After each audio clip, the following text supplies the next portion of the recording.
Hello, this is the luckiest maths teacher in the world. Thank you so much for tuning into this video in which we will review what was covered in week 4. So firstly, we'll look at the difference between terminating and recurring decimals. So if I start with a fraction like 9 over 40, let's convert that to a decimal. There are two ways I can do this. The first way is to make the denominator a power of 10. So we went through powers of 10 last week. So they're numbers like 1, 10, 100, 1,000, etc. that start with a 1 and have any number of zeros. So 40 doesn't go into 1, 10, or 100, but it does go into 1,000. If I times 40 by 25, the denominator will be a power of 10. It will be 1,000. But if I times the bottom by 25, I must also times the top by 25. So I end up with 225 over 1,000. So to convert that to a decimal is pretty easy. The last digit here of the top number goes in the thousandths column because the denominator is 1,000. And then I just write the other digits in the previous column. So I've got 5 in the thousandths, hundredths, and tenths column. So 9 over 40 is 0.225. There is another way I could have done that, and that's using the short division algorithm. So 9 over 40 is saying how many times does 40 go into 9? So let's use the short division algorithm.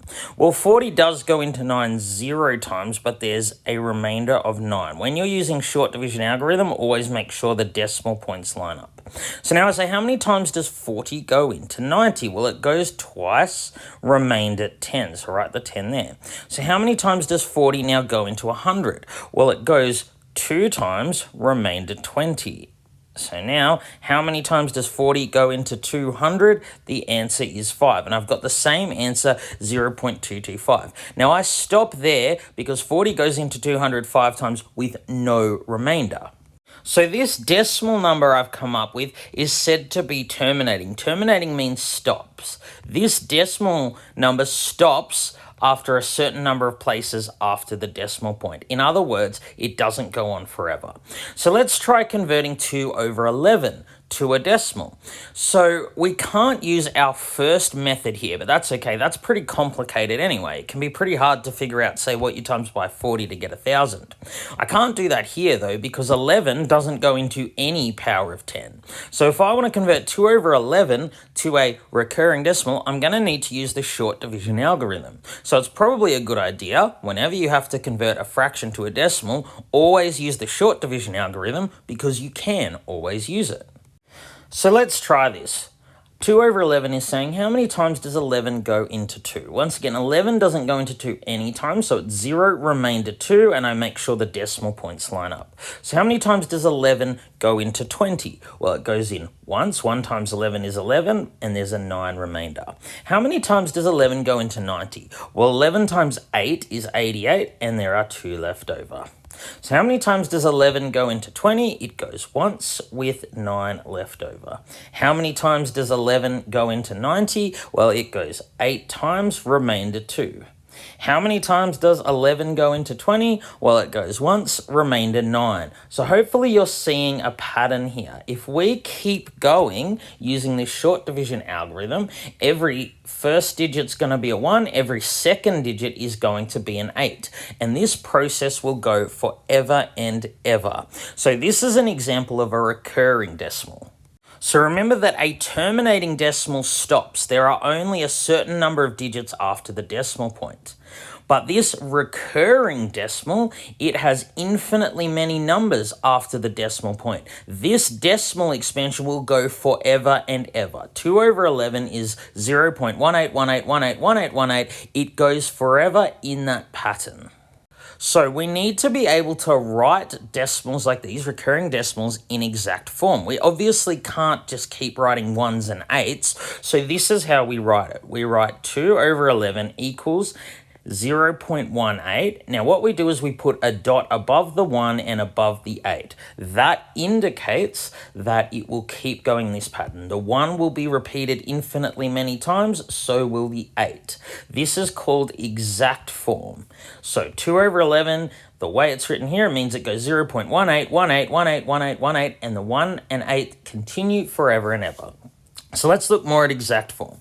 So you should know by now 1/3 and 2/3. 1/3 is 0.33333. The threes go on forever. It's a recurring decimal. So the way we write it in exact form is 0.3, and we put a dot above the 3 to indicate that the 3 goes forever. You should also know by now that 2/3 is 0.6 recurring. That's what this says here, 0.6 recurring. So it's 0 point and then the 6's go on forever. So how would we write 7/18 as a recurring decimal? Well, 7/18 is 0.388888. Here, only the 8's repeat forever. The 3 doesn't. So the way that we write this in exact form, we don't put a dot above the 3 because it doesn't go on forever. We only put a dot above the 8. Now, some numbers have a lot of digits that repeat. So, for example, 1/7 is 0.142857, 142857, 142857. These digits all repeat forever and ever. These 6 digits always repeat in that order forever and ever. So to write this in expanded form, what we're going to do is just write one lot of the digits that are repeated, and we can just put a dot on the first and the last number. And that indicates that everything between these two dots repeats forever in that order infinitely many times. So for 5/12, it's 0.416 recurring. In exact form, we write it as 0.416. We only put a dot above the 6 because the 6's go on forever, but the 4 and the 1 don't. So for any of these fractions here, we could have got their decimal expansion just by using the short division algorithm. All right, let's now look at rational and irrational numbers. So rational numbers can be written either as a terminating or recurring decimal. So every single number you saw in the previous slide is an example of a rational number. Rational numbers include any whole number or any fraction with integers. So for example, the number 2.4 is rational because it has a terminating decimal. We saw on the previous slide 5/12 is 0.416 recurring. That is rational because it has a recurring decimal. Any fraction with integers, remember integers just a whole number, so 7/20 for example, that's a rational number. It is a fraction with whole numbers. So something like the number 4, that's an integer, that's a whole number, so it is rational. Something like the square root of 100, that would be rational because the square root of 100 is just 10. Okay, so that's all well and good for rational numbers, but what's an example of an irrational number?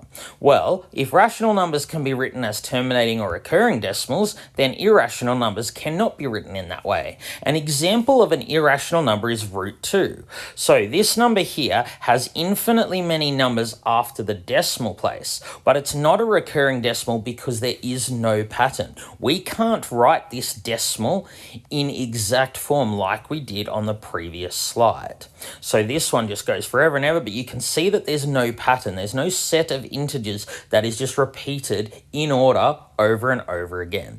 So you might be a bit confused. You're probably thinking, hang on a minute.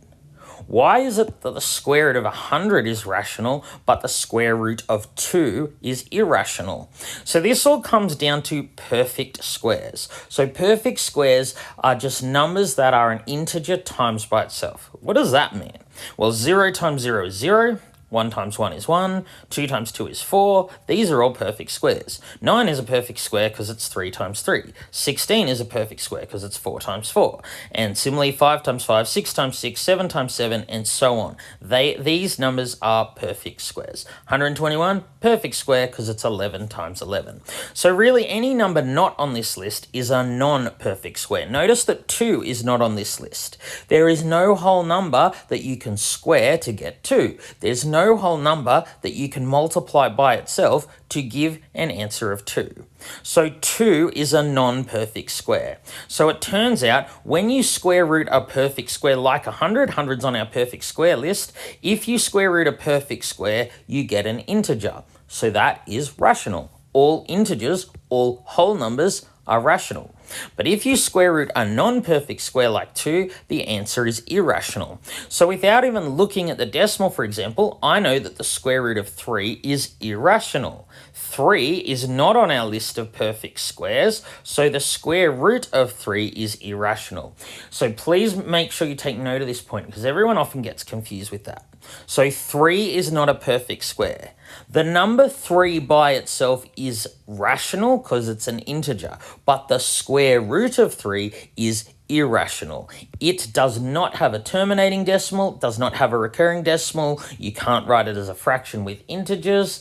Its decimal expansion goes forever, but there is no pattern. Another example of an irrational number, square root of 90. So 90 does not appear on our list of perfect squares. 90 is a non-perfect square. There is no whole number you can multiply by itself to get to 90. So even though 90 is rational because it's an integer, the square root of 90 is irrational. So irrational numbers arise when we square root a non-perfect square. All right, thank you so much for tuning into this video. This has been the luckiest maths teacher in the world. Have a great day.